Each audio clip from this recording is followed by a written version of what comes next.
lot of this is work group stuff, just to try to get some things, program stuff updated, and get your guys' input on stuff. And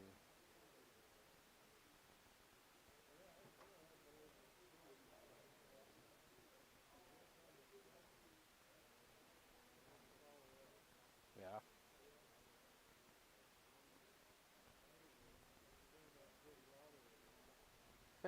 Yeah.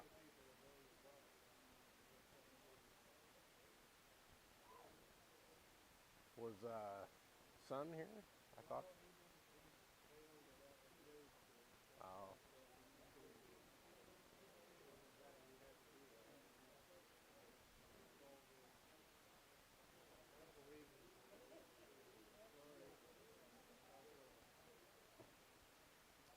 All right.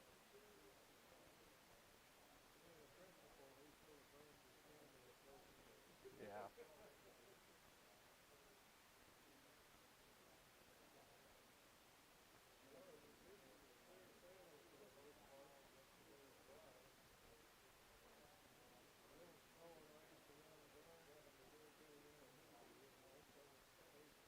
Nice.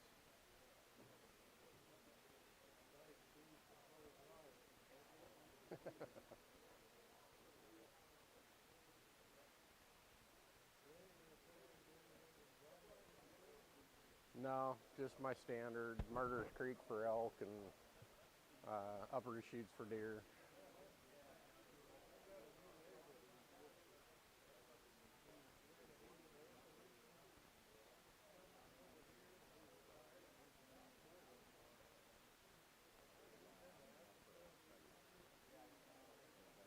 That looks good. Okay.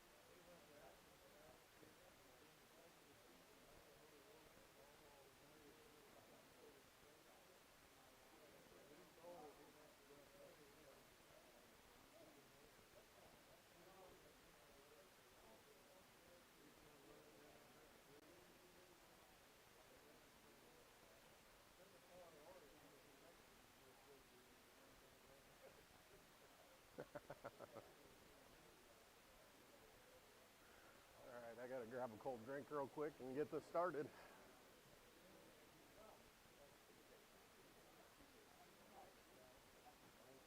I'd rob my mask, but I gotta take it off. Yeah. Did you get a call from Amy Patrick? Yeah. Yep. Talk to her. Yeah. I called her today. Don't think it was me. I don't think it was us. Oh, Hunter Ed taking on the new permitting system. Just so confused. Oh. Yeah, well, that's what I called the only person that would fix it, and she says she's not, because we're in the mode of still trying to stop it, not implement it. But she did say there was an LPD article that was put out by the proponents, and she did say that notification could be delayed. So I don't know if it's gotten flipped or what, but anyway, the point is, Alyssa is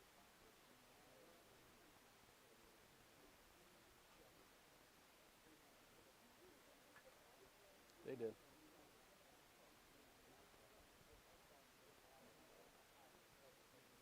I did some research, but it could have been a misunderstanding of something she said, but I'm pretty sure the article was her on the video, but I told her I wasn't upset about it. I was just trying to give everybody a heads up that people were saying that this is what was said. well, we want to clarify. Yeah.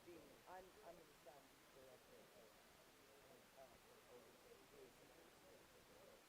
I got to get this started, but I'm going to probably call on you to help with the VIM update. Oh, later this afternoon. Yeah. They sent us a PowerPoint to use, but I haven't been in the loop of where we're at, so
Good morning, and thank you guys for coming today.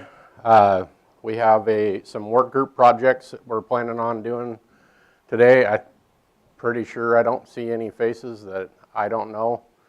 In case you guys forgot, I'm Jared Goodwin. I'm the state coordinator for Hunter Ed.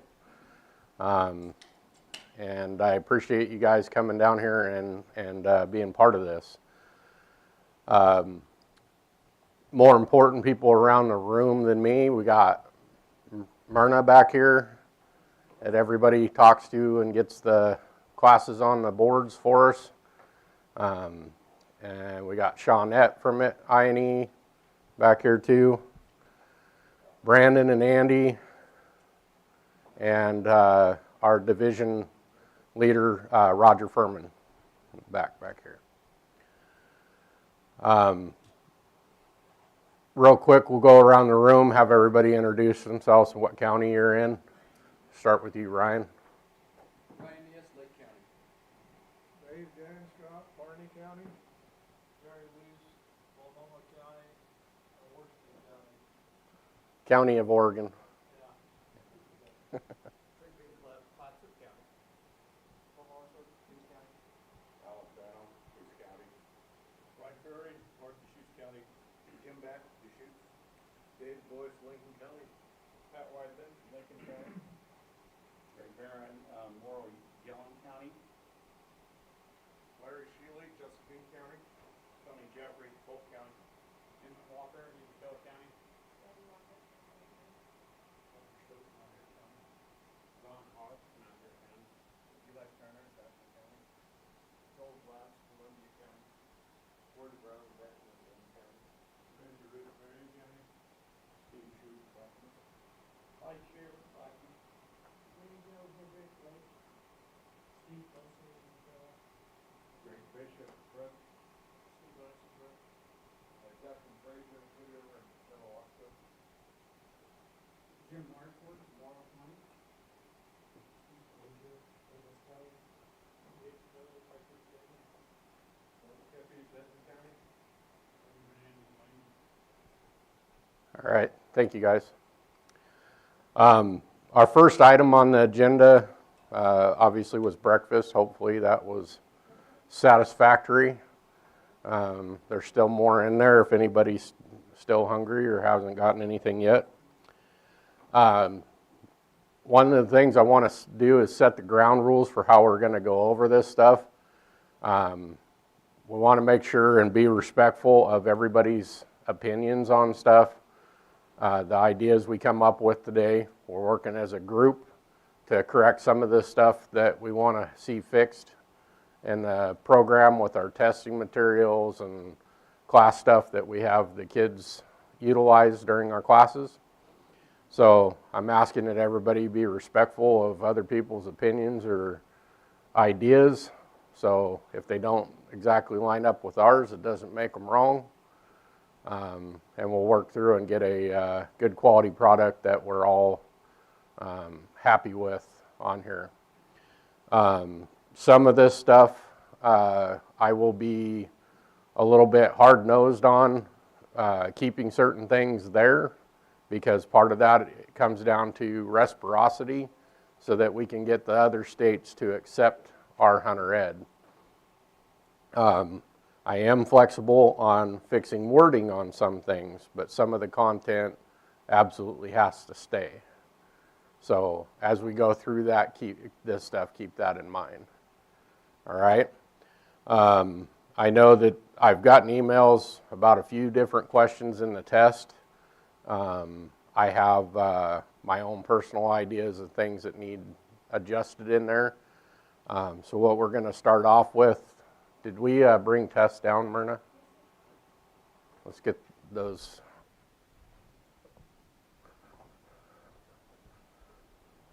Thanks, guys. We're going to start off by going through our tests. I have it up here on our PowerPoint. So as we go through it, I will be making adjustments to the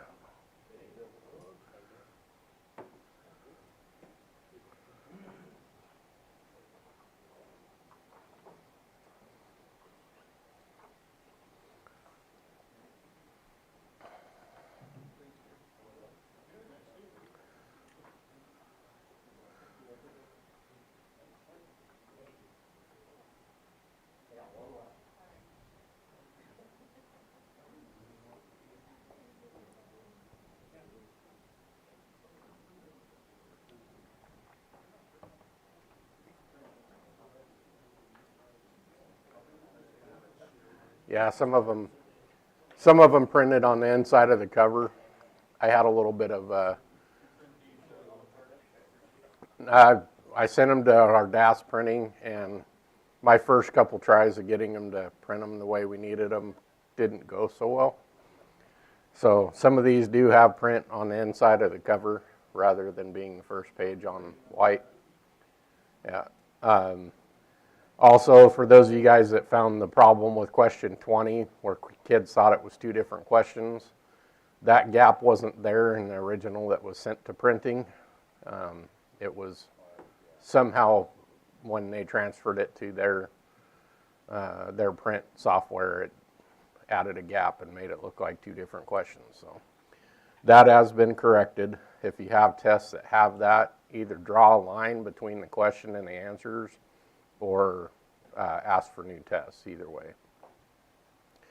So question 1, do we have any issues with that out there, concerns about that one?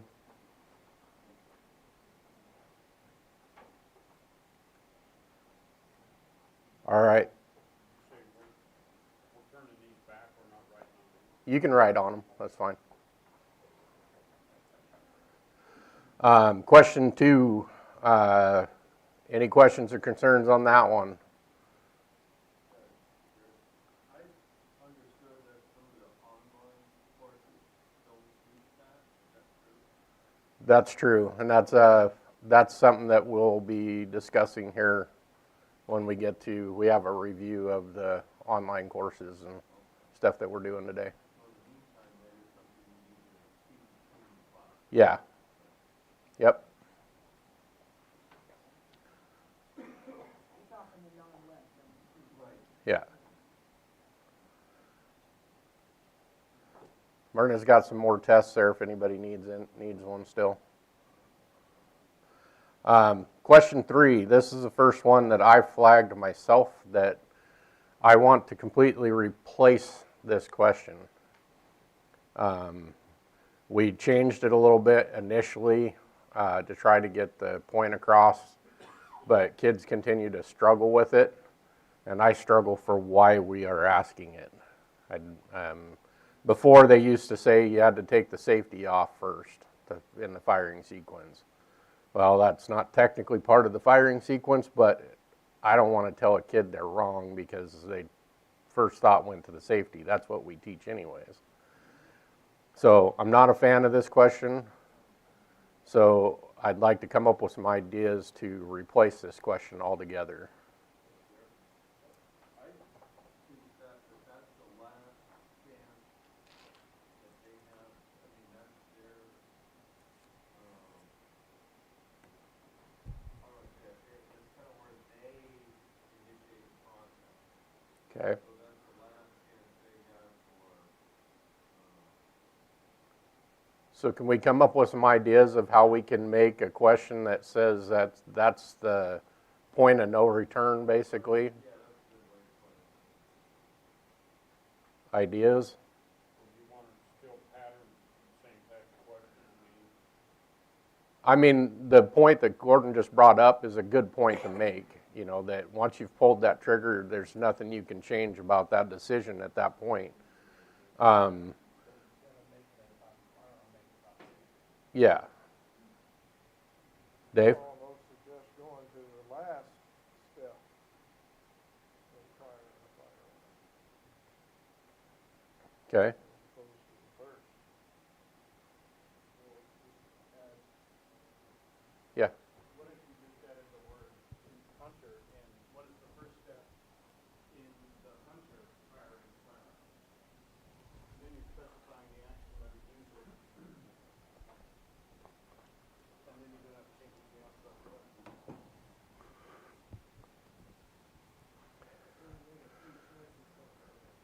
What do you think? Jared, one option might be, as a review of kind of that process would be,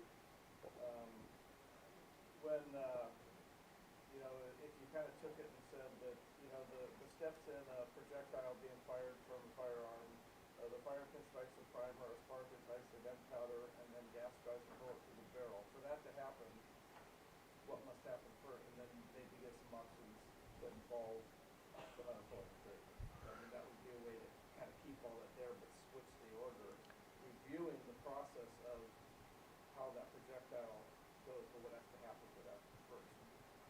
Yeah, I mean, I can see that. I guess my first thought with this question and my issue with the question is what purpose does this question serve for hunter ed and for safety? Gordon's point about getting the idea that this is the last thing you can change, or you can't change anything after you pull that trigger, that's a good safety point to make. I mean, basically off of all the review of my tests and the answers, and when kids get it wrong, they want to say the firing pin strikes the primer now, that we got rid of taking the safety off. And I always had a problem with telling kids they were wrong when they picked the safety.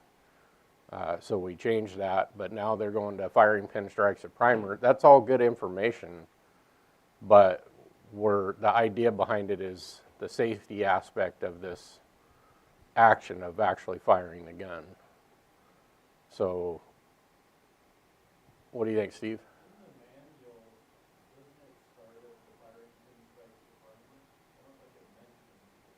I think you're right.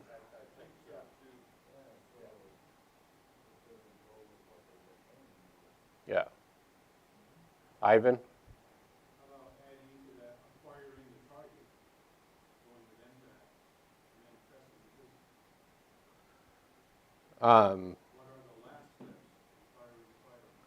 So, yeah. This question was designed around an idea of a process, and this process is set in a lot of firearm manuals and stuff like that is where the question originally came from. So, Brandon?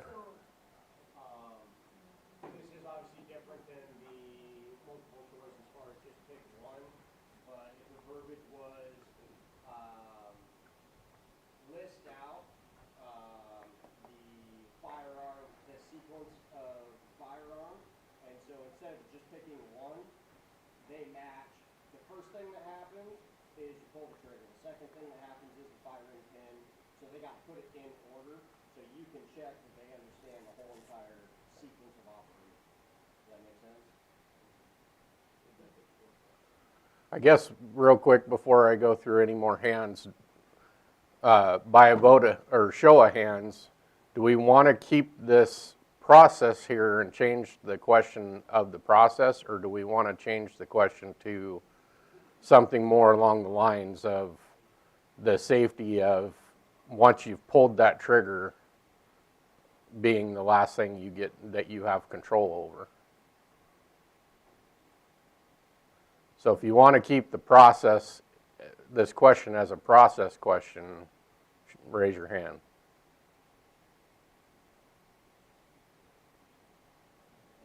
Okay, if you want to change it to a safety question about that being the last thing you get control of. Okay. So let's scratch this question of the process and let's go with how we can come up with a question to, go ahead, Mark. I have a question with anything else in the test anywhere that, I mean, this isn't a question about safety the way it's put, it's, do you understand the process of what's happening in the firearm? Mm-hmm. Is there anything, I mean, that's kind of important for somebody to know what actually goes on. This book is full of safety questions. Do they understand what's going on when they do pull the trigger? What's happening in that gun? Yeah. I mean, I don't have a strong opinion either way, and I'll go with the group. But is there anything else that's asking them at all if they understand the process of what's happening in the firearm? No, there's no other questions about that process. How important that is to. I think they should know what's actually going on. Yeah, and this isn't a point that you can't, that you don't teach it or talk about it in your classes. This is just a point of what we're verifying that they retained during the class. What about if the question was the four things that you have listed here that they asked pulling the trigger, ignites, striking the primer, but if each question, the first thing is different, you know, all four listed,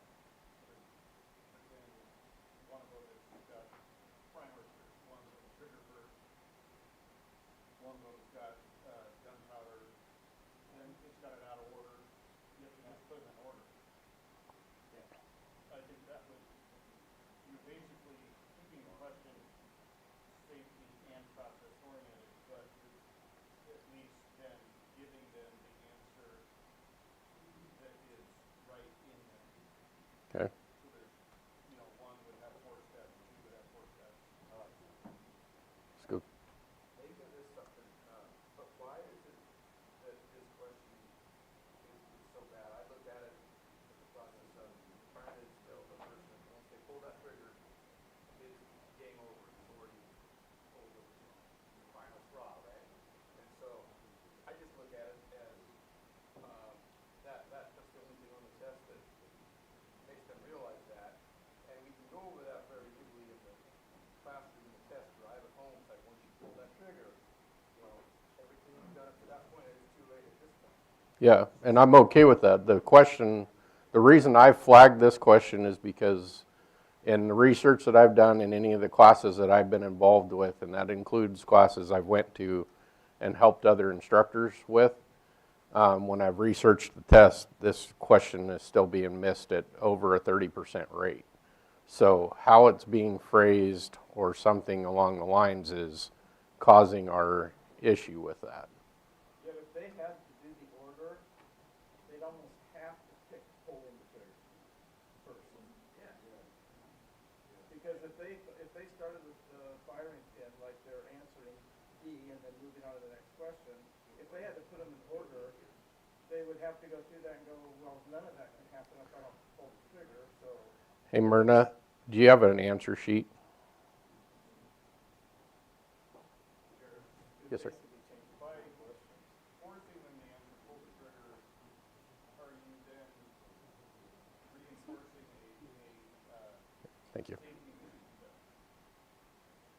Because frankly, you have a firearm, that's primary strike and firing thing without pulling the trigger in an accidental instance. So are we literally, when you cover mechanical devices, can and will fail constantly in the class, right? Mm-hmm. I think you're still gonna then have problems with this question, because they're gonna start overthinking it and missing it by 30%. What if we just stated it out and made it true or false?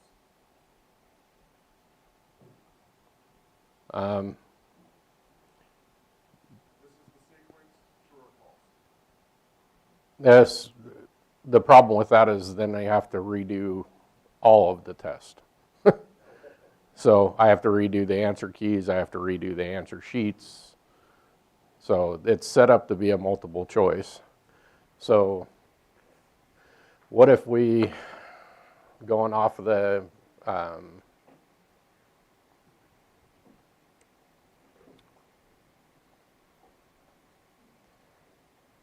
going off the suggestions I'm hearing so far, if we put Jared, are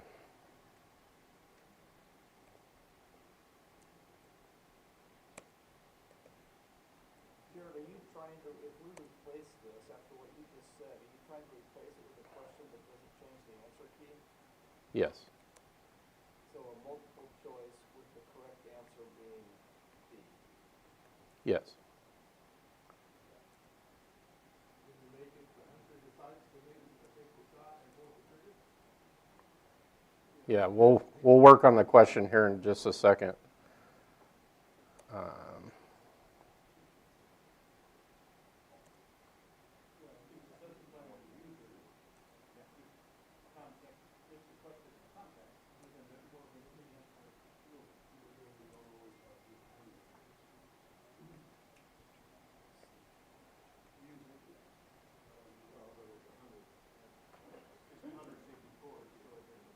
Jared, I'd still lean toward making that the last step, and that it's irreversible.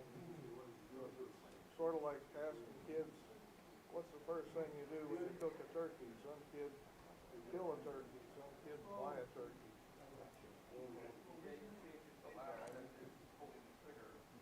The last step, you just can't call it back. Give me just a second, guys. So if we put the answer down like that, and then basically all the other possible answers will be. Okay, I'll pull it back up on the regular slide here in just a second. I have to minimize it to be able to adjust it. So basically I made answer B say the sequence is pulling the trigger, firing pin strikes the primer, spark ignites the gunpowder, gas drives the bullet down the barrel. So that puts it in sequence. A, C, and D will basically be out of sequence versions of the same answers. And then change the question to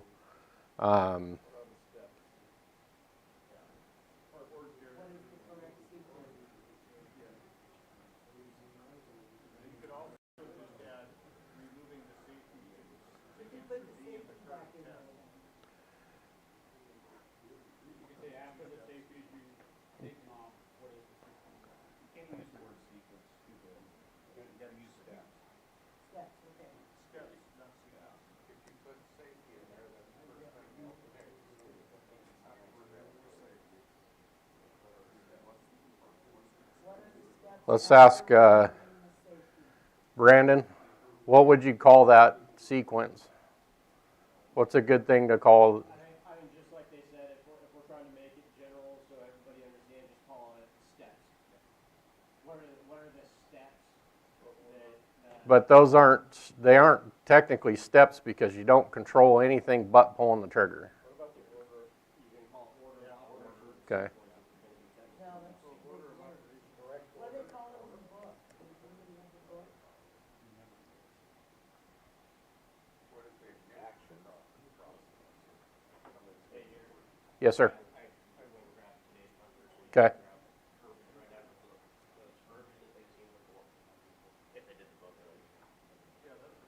The Calcumi programs are supposed to be based off that book.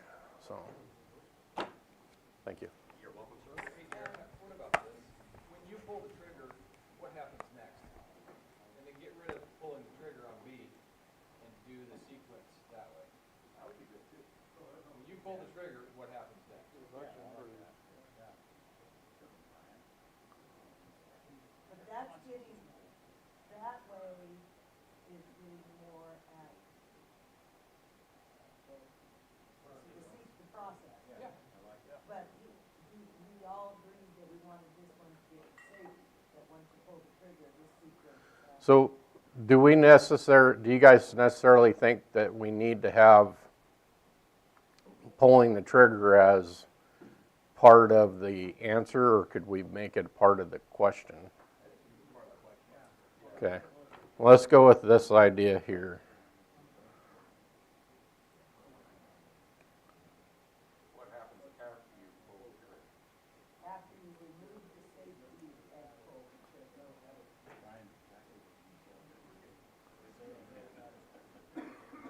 pull the trigger, what happens next? And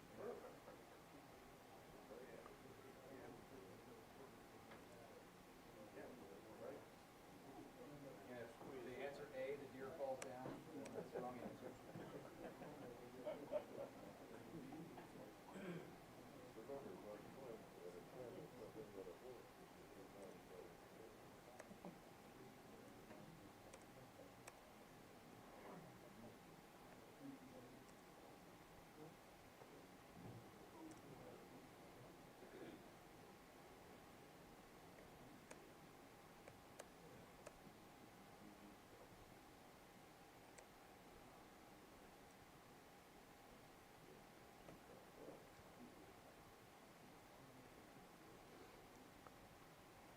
Let's try it. Yeah, I need to change all but B right now. But what if we go with that overall question with answer B is the correct answer? Change it to the is to R. What R is the word? Okay. It's one order. No, I haven't changed. A, C, and D hasn't been changed yet. I will change those and make them just out of sequence of B. B's the only one I've changed so far. And maybe instead of events, what is the order of firing the fire? Or, don't, events, I'm not sure they'll understand. There's no question, I don't know about 11-year-olds getting in trouble. Well, not only 11-year-olds, 8-year-olds, 9-year-olds. I mean, That's what we're trying to get. That's a lot of stuff. I mean, Yeah. I think you're making this, great for us as adults immersed in firearms, that an 8-year-old who hasn't even ever shot a gun before, I think we're really making this a lot more difficult for them.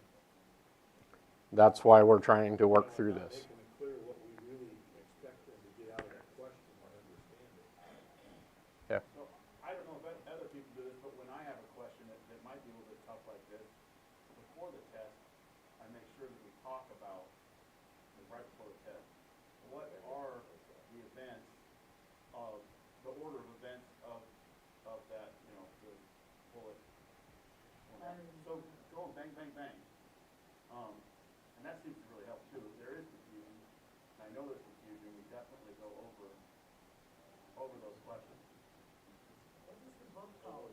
How does it describe it? The exact line on here says the trigger is squeezed, releasing the firing pin, which moves forward. With great force, the firing pin strikes the primer, causing it to ignite. The spark from the primer ignites the gunpowder. Gas converted from the burning powder rapidly expands, and the cartridge. Basically, they got an entire paragraph that talks about the same process we're trying to put in a question. And you've condensed it down to where it's a lot simpler. Firearm works. So once you pull the trigger, how does the firearm work? So that's what we were going for. We're not going for a safety question here. We're going for a process question. Yeah, see, that's. Is that what you want? Or you want it to be a I prefer it to be a safety question. Because the whole thing is we're here to teach safety, the basic processes and stuff like that. That's why I wanted to get in there the point that that's the last thing you have control over, because at least it puts that safety aspect with it. That's one of the things we get in the weeds with here, because we want to teach the kids all the information we have, and that's a good thing to want to do. And we're not trying to squash that in any aspect. The thing is if I have the choice between a kid understanding that pulling the trigger is the last thing they can control, or understanding how the process of the gun firing happens, I'd rather them know that pulling that trigger is the last thing they have control over. So my concern is if we change A, C, and D to be out of sequence, that's a lot for the kids to comprehend. If we change A, C, and D to not be related to the firing sequence at all, I think that points us in the right direction. Yeah. You got answer pulling the trigger, but eliminate all the mechanical stuff, and just, what's the last thing you do? You pull the trigger, but A would be identify your target, D, make everything safe, to do those safety aspects, and then that's the last one, pulling that trigger. And eliminate the mechanical things about going inside the gun. Okay. Let's do this for now. Let's move on from this question. What I would like you guys to do is keep that in mind, if you would. I'm leaning towards, and based off of the hands vote we had earlier, I think that we can safely go to a safety-driven question, wrapped around the idea that this is the last thing that the kids can control, is pulling that trigger. If you would, jot down your ideas of what a question could look like, and we'll come back to this after I have a chance to review some ideas from people, and then we'll go over them and try to get a question set. Yeah.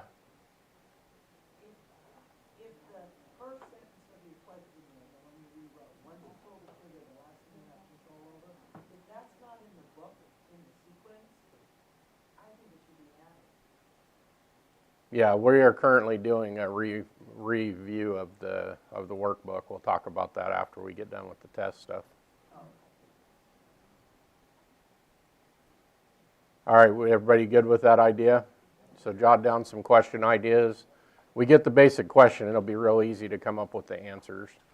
And I do agree, by doing this way, this is going to make it a very wordy question, which is something we tried to get away from in the last test review we did. For those, I think everybody knows at this point, we did a test review during the first year of COVID, and we were limited to having 10 people here to do that. Some of the people that were involved are here today, but we rewrote it, and that was one of the things we tried to get rid of, was too wordy of questions, so that kids have an easier time understanding. And what we're finding with the test, it's even helping our kids with learning disabilities understand the test quite a bit easier, because they're understanding what we're asking. So that's something I'd like to keep that momentum going and come up with a good question for that. You know, you talk about the wordy question, I think probably maybe a little more important would be the word answer. Yeah, it can be both.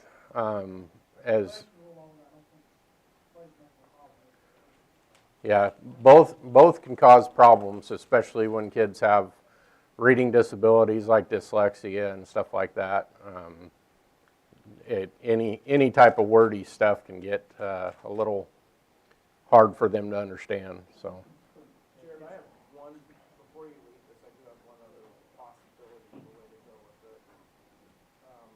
It could say something like, what is the last thing you have control over before you fire your firearm? A, wear blade orange, B, hold the trigger, C, take off the safety, D, be in a stable shooting position. Something like that would hit multiple other things that are... Yeah, let's, like I said, let's get a few ideas jotted down, and we'll go over those once we get further through the test. Question 4 is, our modern firearms must be checked visually to make sure the firearm is unloaded. What parts must be checked? Any concerns with that question?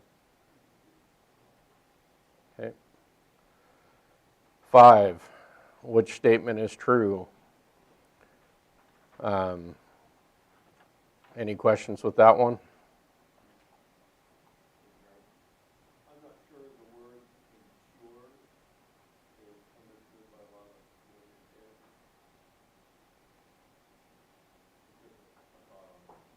Okay. Makes sure.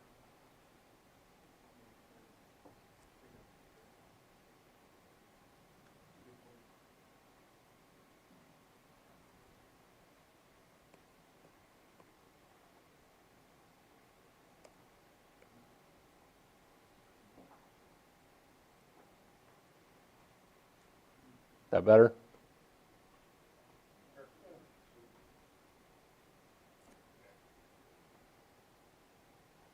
Okay, question 6.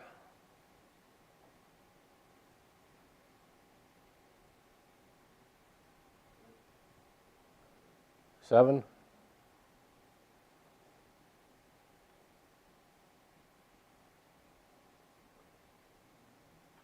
8.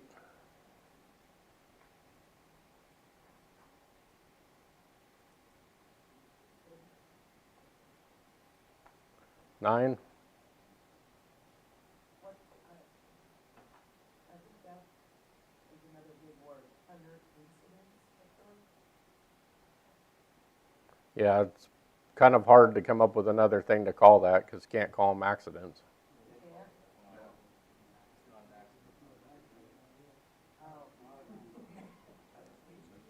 Gordon? Did you have something, Gordon? Yeah, we can't use accidents. Because it's not an accident. It's always caused by something.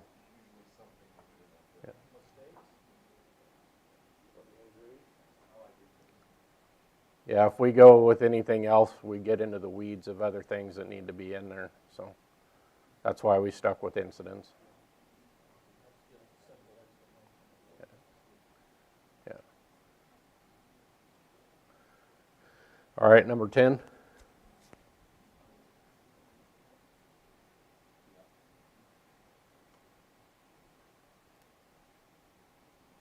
All right, then we got our unsafe pictures.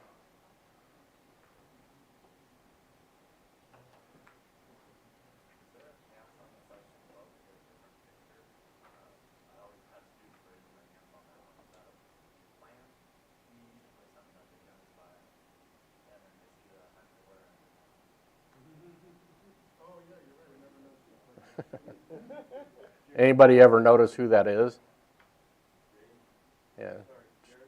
Yeah. Can we go back to question 10? Yeah. Our book says be prone. It does, but people kept asking what prone was, so we changed it to supported.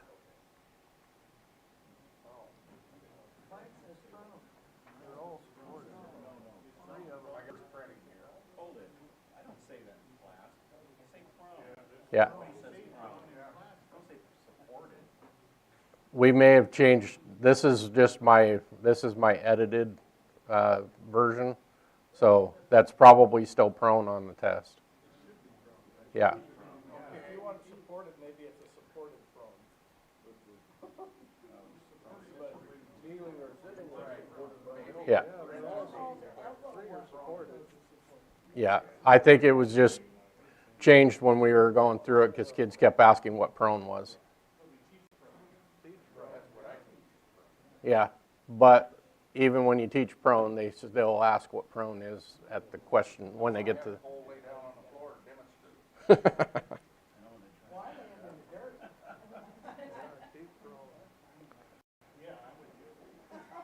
Got a picture, three of the other ones are ugly.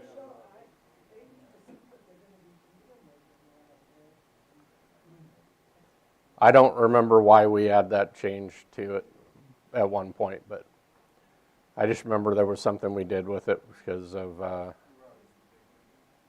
yeah, probably.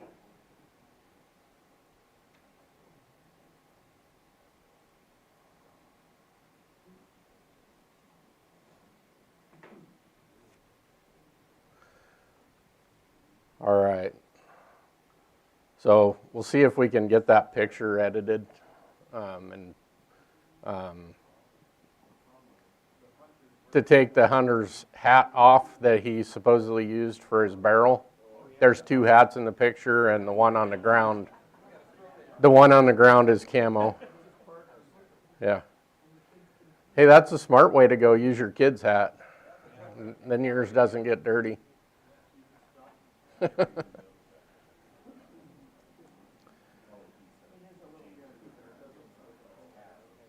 All right. Any issues with 13?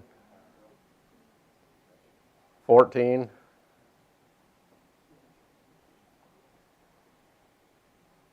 15?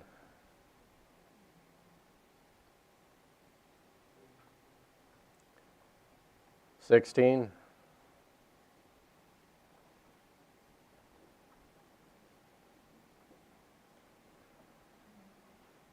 17?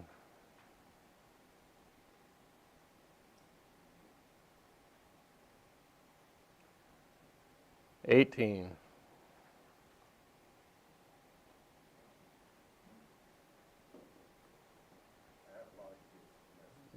19?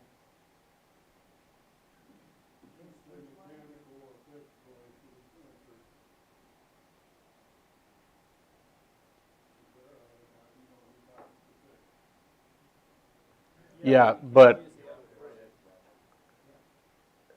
they're all broadheads, whether they're mechanical or regular, they're all broadheads, so.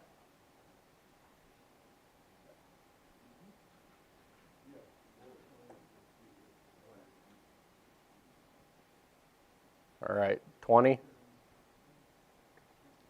one's confusing because it's too much there. There is too much on there, but this is one of the ones that I'm going to be very bullish on. This question needs to be there. It's separated out then because they run in, they get confused. When I separated it out, when it got separated out, the kids thought it was 2 questions. Gordon?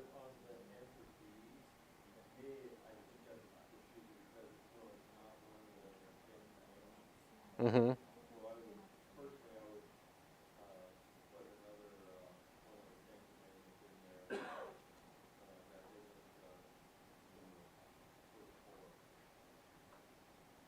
The other option was,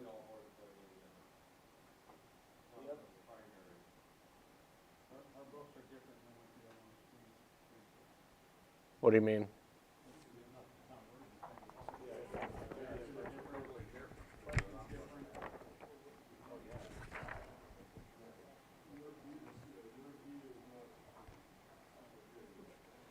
yeah, ours starts with muzzle trigger action and yours is totally different.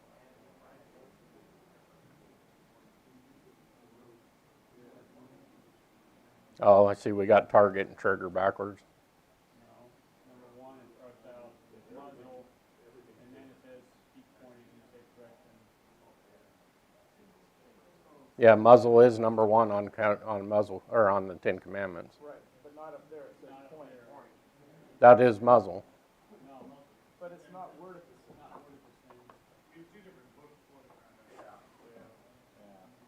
You're looking at our name tags on the back of the name. I'm gonna throw in a wrinkle. Oh, I see. I hate to do this, but IHEA is gonna change this. So we got different tests out there? How do we manage that one? Yeah, that's what I'm seeing right here. And then the sequence is all different. The wording is totally different than what you've got up there.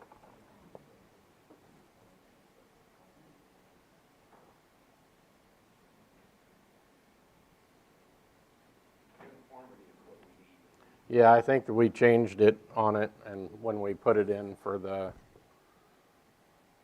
I think this version right here that Dave had is the one that's correct.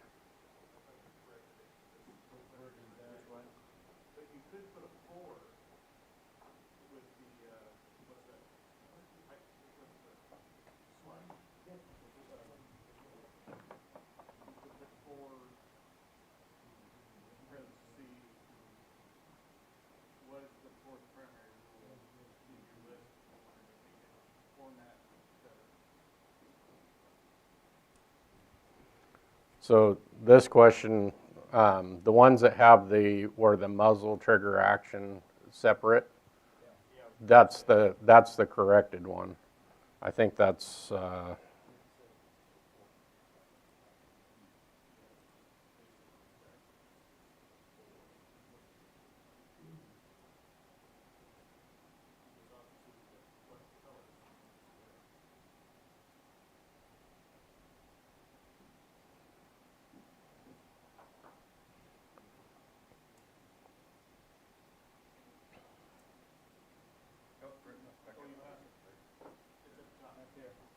yeah. This is my to print copy here. The Who does not have that copy because they have better copies? I have the space copy. You spaced out over here? So Jared, Yes, sir. IHEA is gonna change the order from tap to map. We're working with Calcom, and Calcom is also gonna change it. It's gonna be muzzle action, third tower. Well, technically, Calcom is going to do what the states ask them to do because the states are the ones paying them. Yeah. But I understand, Calcom's already said they're gonna change it. What would you recommend? And, that's the recommendation that is moving forward. Muzzle. that's something that they should be talking to states about. You're saying IHEA is pushing that? Yep. So,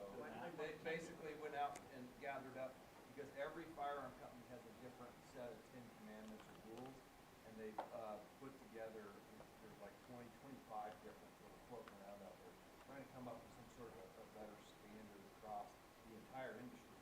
And so several of the, firearms industries are already on board. Several of the other, education groups are on board with basically having the same order, and especially the first four. And so that was the recommendation of the board, that was changed to that. Oh, Which is what, do you know who's heading that up? that will end up being through Alice. Okay. Yeah, that's something they need to communicate with states on before they go changing stuff and having Calcami change stuff that the state is paying for. That's not a correct process of things. So Okay, so back to, I appreciate the info though. so back to the four primary rules, I agree that they should be worded the same as they are in the book. Yeah, and that's what this one was changed to. This is this one came up before as far as it being out of sequence after we did it the first time. So it's a problem that I already solved that part of it, putting it in sequence and it matches what's in the book. I know people still have concerns with it being wordy and a lot on there. I mean, the first three, you have keep pointed in a safe direction at all times. In the book and on the cards, it all says control the direction of the muzzle at all times. Yeah. And it says, keep your finger outside the trigger guard until ready to fire in the book, and here it says shoot. I'm saying those should be the exact as it is in the book. And on our nameplate. Okay. That, so it's just so that if they remember what they saw, and if you throw another word in there, it makes it read. And again, that's where it comes down to that consistency that IHA was looking at too, trying to keep it consistent. Yeah, there was a whole nother separate set of problems when they were when we were using MAT before too, though. So That would be my only suggestion, is that, yeah, we can do that. yes.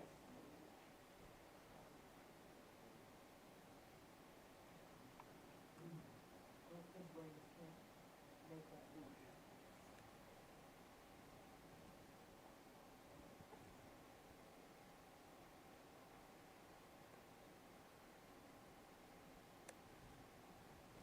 So Ryan, are you saying that, IETA is gonna change this potentially whole order of stuff and whatnot? Yeah, their recommendation is to, So do we wanna do anything on this question? Yes, we do. Until, you know, 'cause I mean, I just won't send it to print until I have a chance to talk to them, but that's something that's got to be done with the states. They can't just be putting a group together and changing it on all the states. We just had a conversation about this with the other state coordinators about IHA making decisions and changing stuff without talking to the states about it. And then all of a sudden our curriculum is off base and it's an issue that needs addressed. I don't have a problem with trying to get to something consistent, and there needs to be consistency for reciprocity and stuff like that. But the problem is bigger than just them going and making decisions without talking to all the states and informing people. Because we also have, there's states out there like Georgia. They have 16,000 kids go through Hunter Ed every year. Less than 1,000 actually attend an in-person class. They do all their stuff purely online for everything. And how is that meeting the reciprocity requirements that IHEA says is standard of having a firearm at least 3 different types in their hands to pass a class? So how are they doing that with an online program? Yeah, Clyde? 20 should read, there are 4 primary rules of firearm safety. Because there are 4. Yeah. One you could use, for example, have them choose, show you 3 of them, have them pick the 4th. understanding that there are four.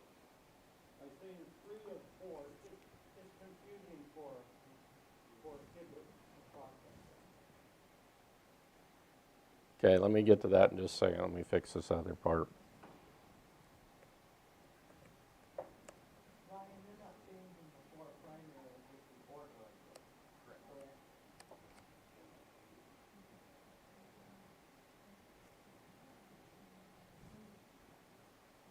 And it really came into line with a lot of the other industry groups too. But I mean, I understand states have costs, you know, you send a bunch of stuff out to Brendan, you kind of got to use it up before you send out your next, every state's gonna have that.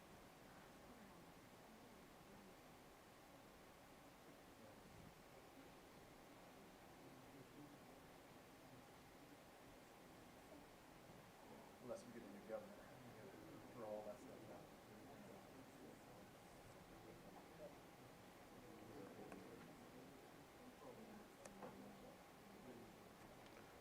Does that look better? Okay. Except take out the R, take out the last R. No, at the end. There you go. Jared, is this just a matter of determining color? Could you make number 4 red? Instead of black? The bold type? Yeah, I could. Because that would basically let them know that, okay, number 4 is different, that's what we're.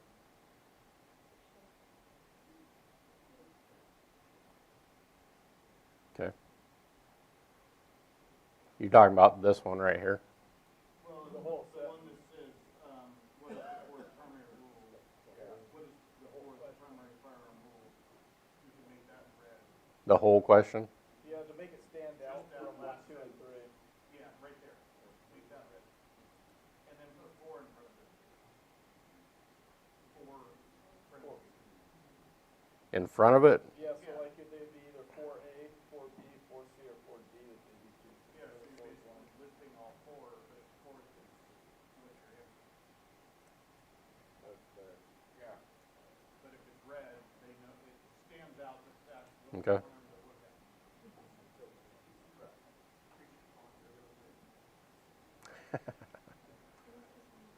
I'll get it on the slide here in just a second. Maybe new times roll. I mean, I could change the font size to like 30. Would that help? We'll have a 50-page question or test.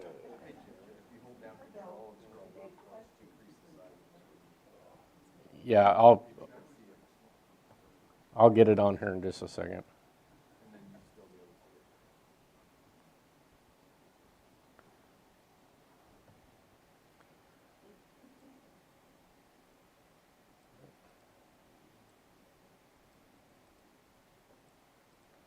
Come on. That's not what I wanted. I'm not trying to.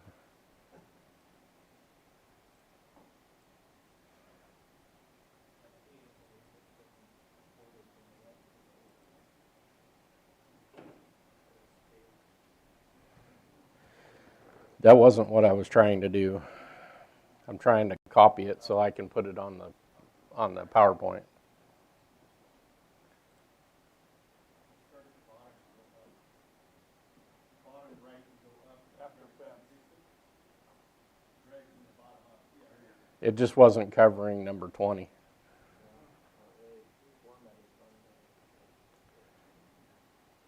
Just getting this to the formatting I needed it for to get to DAS printing is not fun.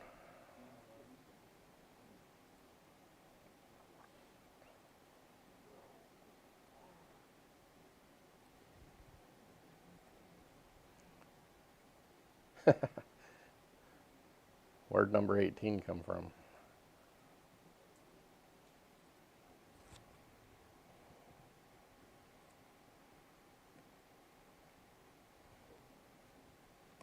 What is going on here?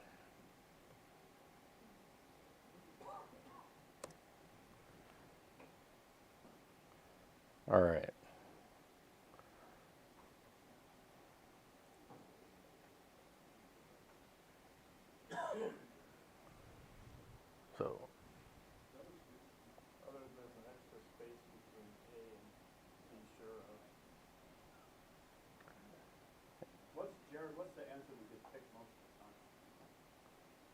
Um, I don't actually recall on this one. This one, actually, they've been getting it pretty good. They just had an issue with when we originally went out to print, there was a gap between the question and the top part. So there was a gap from what's number 4. There was a space between 3 and 4. So the kids thought they were 2 different questions. And then were confused as to what they were supposed to mark on, because there was a question 21 and what was that question number. So Are you gonna change these to one of the other, answer these to one of the other things? I can. The reason we went with safety is because of the point of safety's not a commandment, and why is safety not a commandment? Well, and you don't rely on them anyways, so that's why they're not a safety commandment. So that's why we put it on there in the first place. So. Okay, we done with this one for now? Okay. I said that was one that I was going to be hard-headed about, but I'm willing to make it better, but the context has got to stay there. All right, 21, 22. I would just insert the word for other obstacles. Crossing a fence for obstacles. I think it was a fence as an obstacle. You know what I'm saying? So I would say fence for other obstacles. Okay.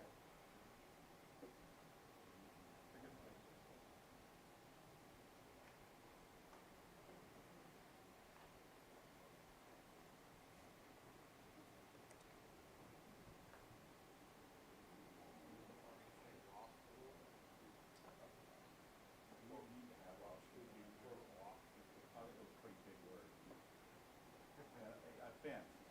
Right, should I unload it before I step over a log? You put a log in there. Yeah. You know what I'm saying? I mean, But there's a lot different things than just a log. So. right, You can't cover everything, and I think just keeping it crossing the fence. Jared, make it obstacle, plural, obstacle.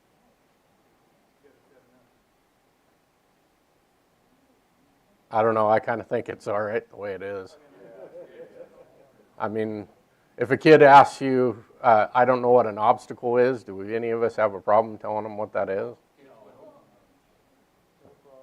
yeah, I don't think it's necessary. I just think that you're throwing examples out there. It's just, So then, we put every example in the world that they could run into. No, that's why we went with obstacle rather than, they will not understand the word obstacle. If you guys are putting big words in there for a 10-year-old. I had no problem with that. But we can leave it in there, I don't care. And I Okay. can explain to the kids that yeah. I think we'll just leave that one.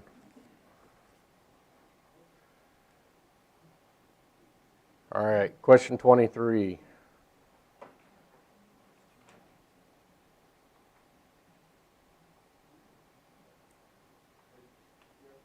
I'm just wondering about the wording between country laws and country regulations. So, when you're saying country regulations, country law. It comes up in some other parts. Okay. I'm fine with it being presented either way, gets the point across. So, do we have a preference?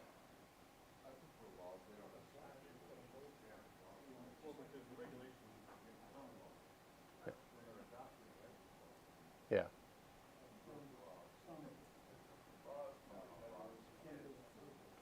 Yeah.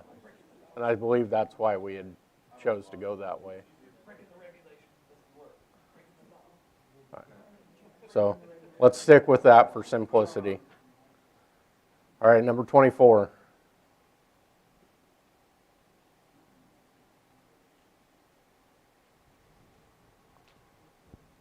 Okay. 25. That's what I was wondering. A instead of that. Okay.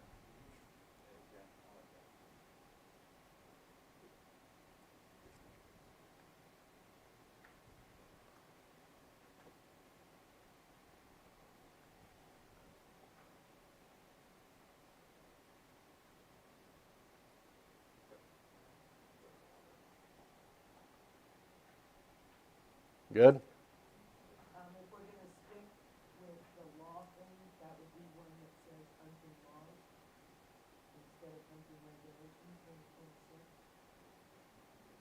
Oh, I'm sorry, I thought you were, I'm sorry. I was looking ahead. Yep. Apologize. Now we're on 26.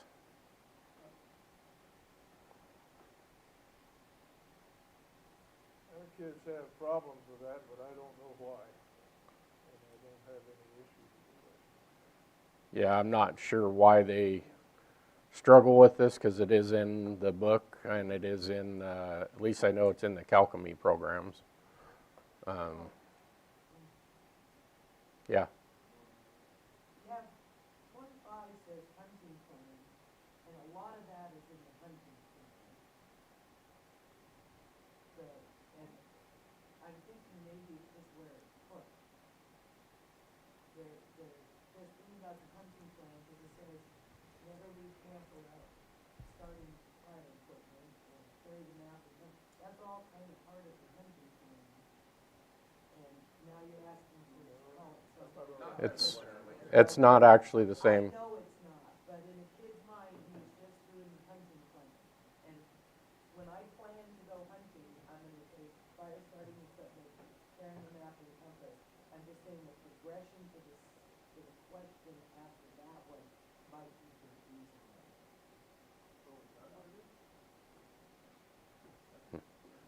I haven't personally had any issues with this question as far as them being able to get it.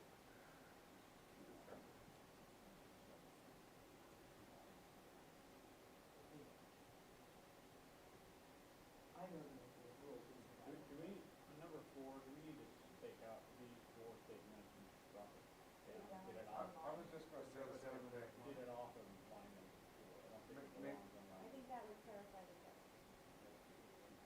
Yeah, I guess I'm not following what you're saying. So it says, on number 4, it says, tell someone where you are going. These 4 statements are. Oh, Drop these 4 statements down to a new line. Yeah. And make it red. No, we gotta use it. We're gonna go purple. Arial. Does that increase the cost of our no.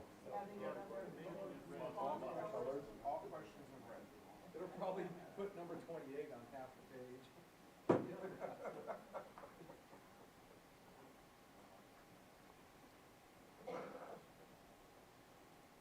was kidding, go ahead. That looks good.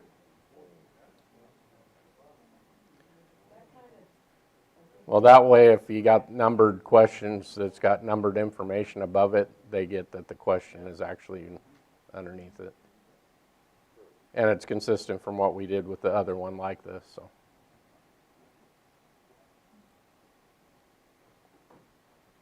All right, good?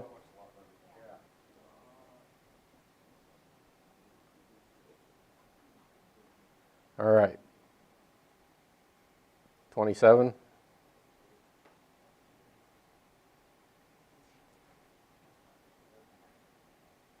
$28.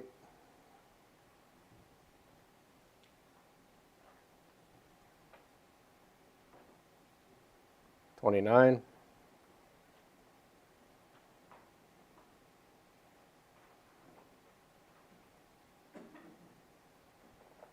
30. Again,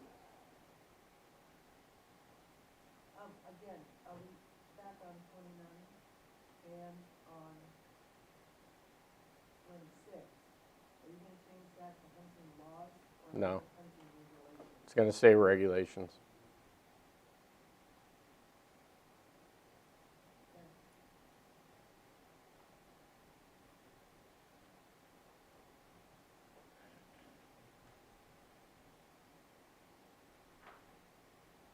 Any other questions?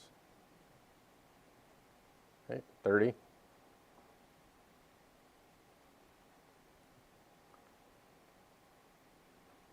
31.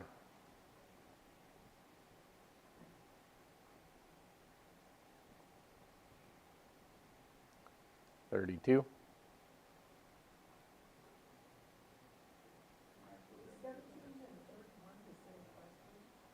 No, because one is, the best shot angle and the other, and 31 is shot placement. Yeah. They're similar questions, but not the same. Yeah, unfortunately on 32, despite our humor on here, we're still getting kids missing this. I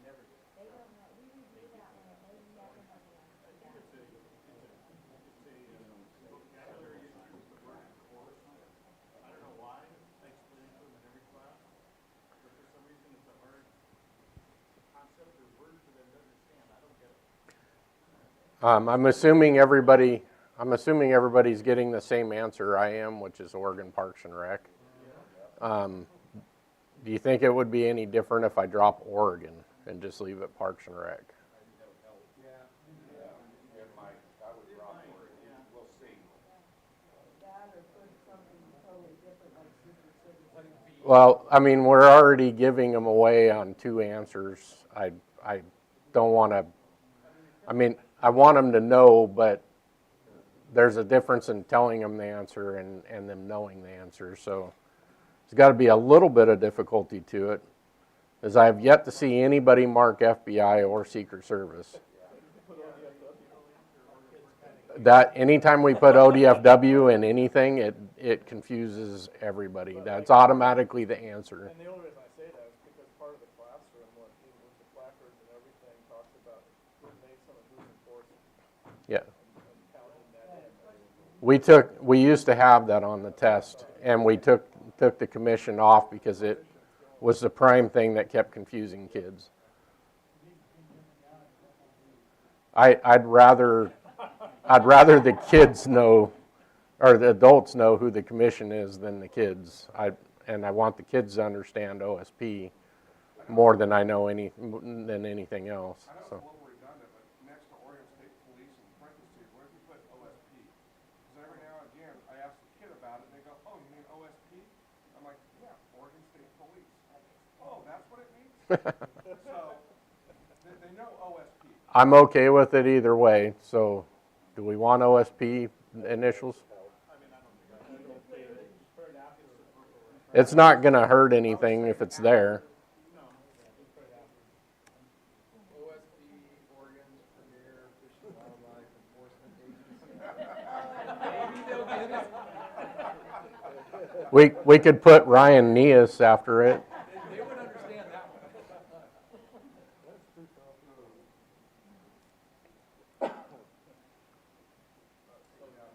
We don't have a problem with the kids on the questions, but we do have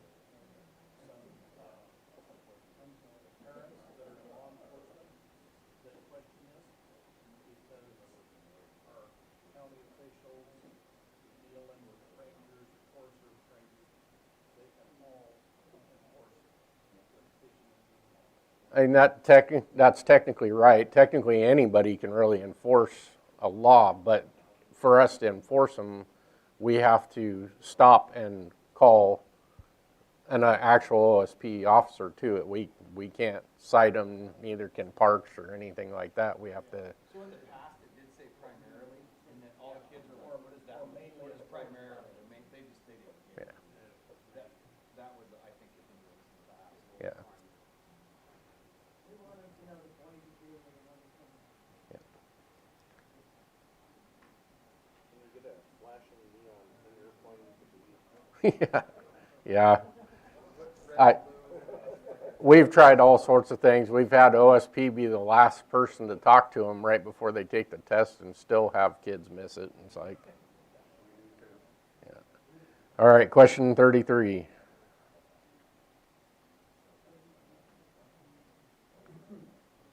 Okay, 34.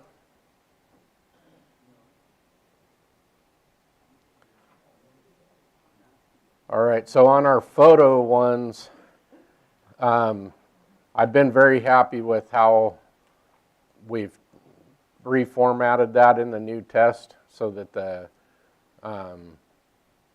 animal names are actually on the lines so we don't get the kids getting them confused. I think that's worked much better. However, we are still having problems with our moose. Yeah, my thoughts was either a straight-on picture of a bull or just go straight up to a cow.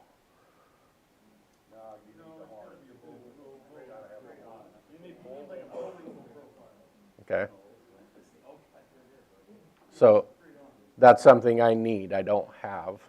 So I'm okay with editing it and getting it in there. But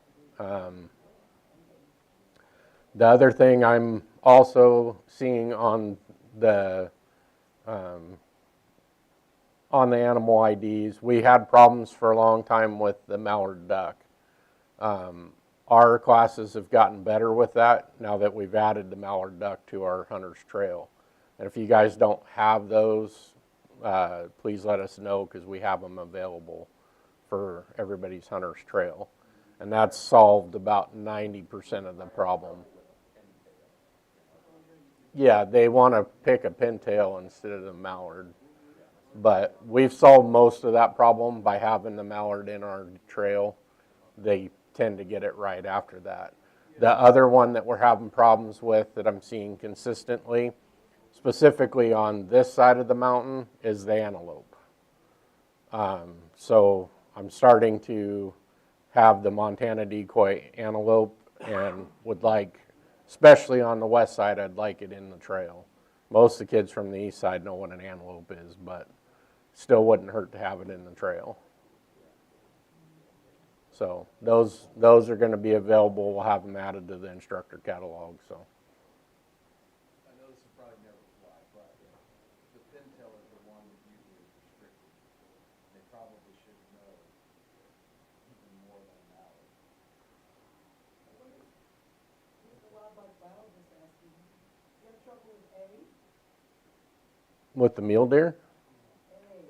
Oh yeah. The grouse, if it gets picked, it's usually on the pheasant. But So the pheasant is on the pheasant's on the list, but yeah, the grouse is on? no. Okay, all right. I was getting, all right.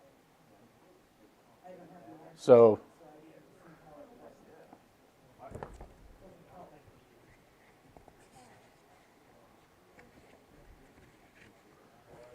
yeah, so 35 is mule deer, 36 is black bear, then Rocky Mountain elk, pronghorn antelope, mallard duck, and a ringneck pheasant. The ringneck occasionally gets the grouse picked, but that hasn't been a super consistent problem. The consistent problems that we get is the Rocky Mountain elk being they choose a moose instead of an elk. And occasionally some of them will choose a bighorn sheep instead of the elk, but most of the time it's a moose. And then antelope, kids will put anything from a goat to a deer to... Well, that's the issue with an elk picking. It's a good learning. Yeah, it is, but the kids, a lot of times when one of the things that I'm a stickler about is reviewing animal ID questions when they miss them, and a lot of times when they do miss the moose, when I say, you chose a moose, they look at the picture harder and they're like, oh, okay, that is a moose. And It's just, I just sent one on new pictures. Yeah, I sent you one too. for what? For the move. For the moose, okay.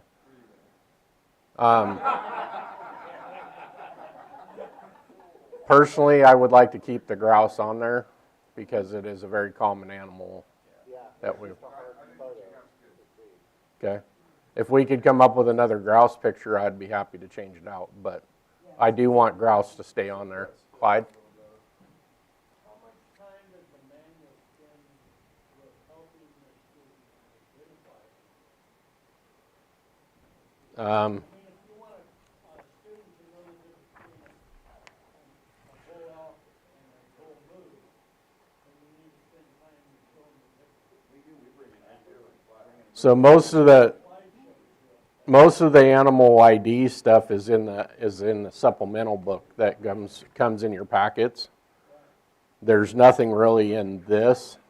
It's all in that supplemental animal ID. And we tell the students, you know, you need to look at the animal ID book to learn what your quarry looks like.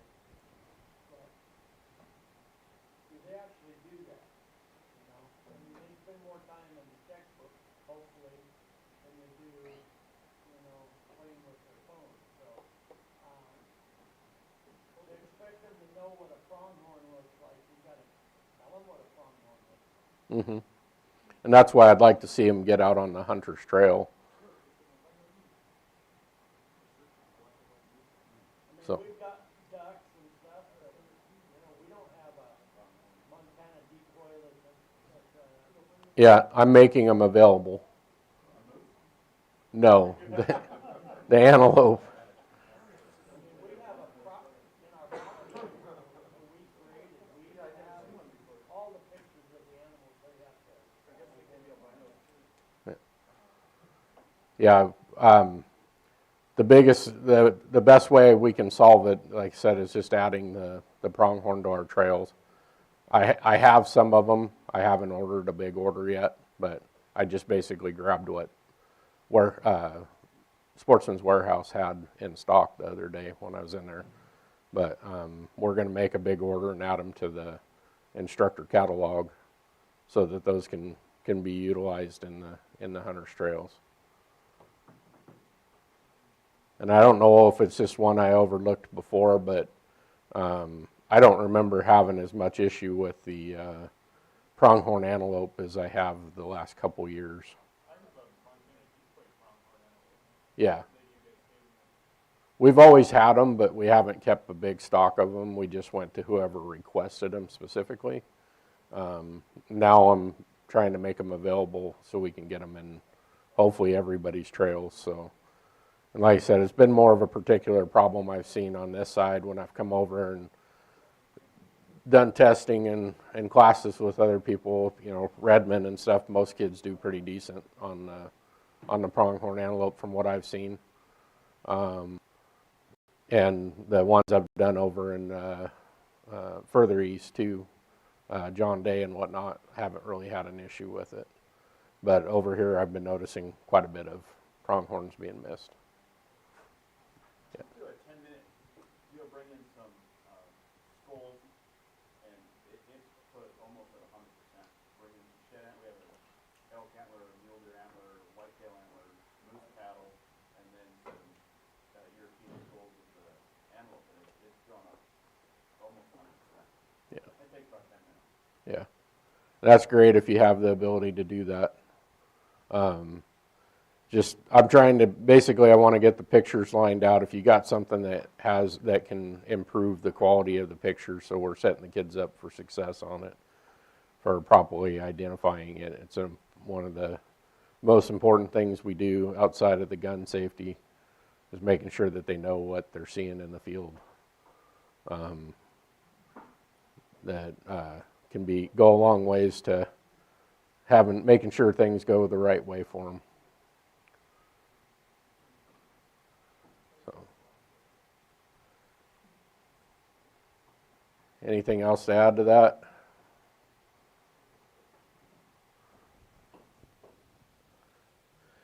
Is there a PDF copy of the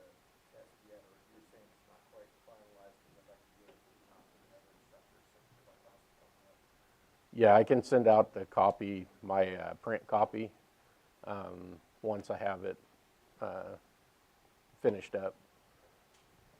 I'll have to go through and add these edits to the, I put the edits right in on number 20, but the other ones I got to go through and add to the copy that I send to DAS.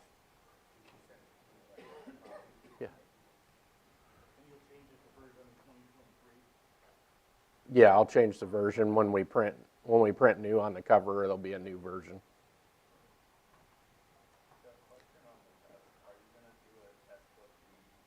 Yes, thanks for bringing that up, actually.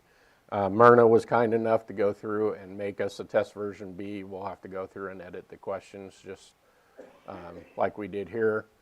But once we're done with the edits and changing any pictures that we're going to change, the test version B will go to print the same time as the new test A. So Myrna took the time and went through and rearranged our questions, and I believe we stuck with making the test match on the answer sheet. Okay, so you'll only have one answer card. But yeah, these answer cards are not easy to make, and they're very hard to find people willing to make them for us. The last people that punched the holes in these things were part of the, no, they were actually, what do you call it? I don't think you're supposed to say that anymore. Yeah. I think it was part of the work, once they get out, work release, there you go. I think that's who did the last ones, and they literally had to strap these things into a frame and use a drill press to do it. So,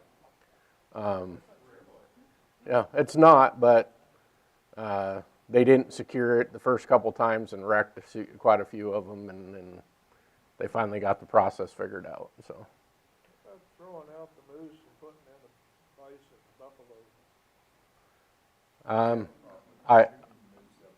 Yeah, I'd rather keep the moose if we could just get a better picture. What do you want to do about question 3? Come back to it now or later today or what? I'd like to collect some ideas from people, and then we can come back to it. Let's take about a 10-minute break.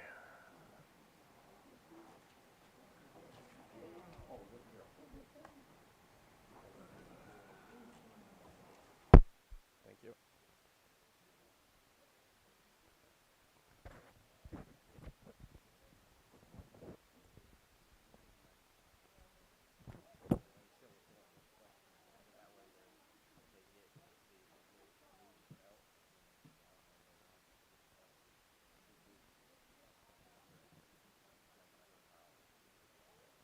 I think we'd need to cut a couple out if we did that, cut it down to like 9, or if you work on the roof, it's all 8 pretty much.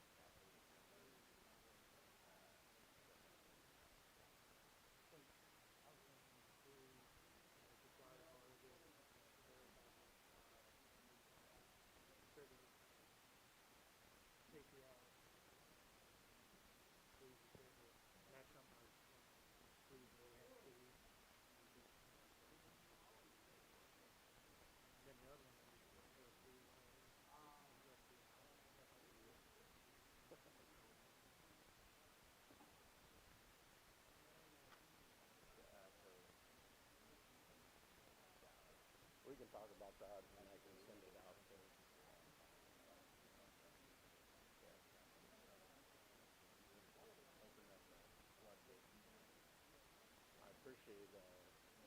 I appreciate Ryan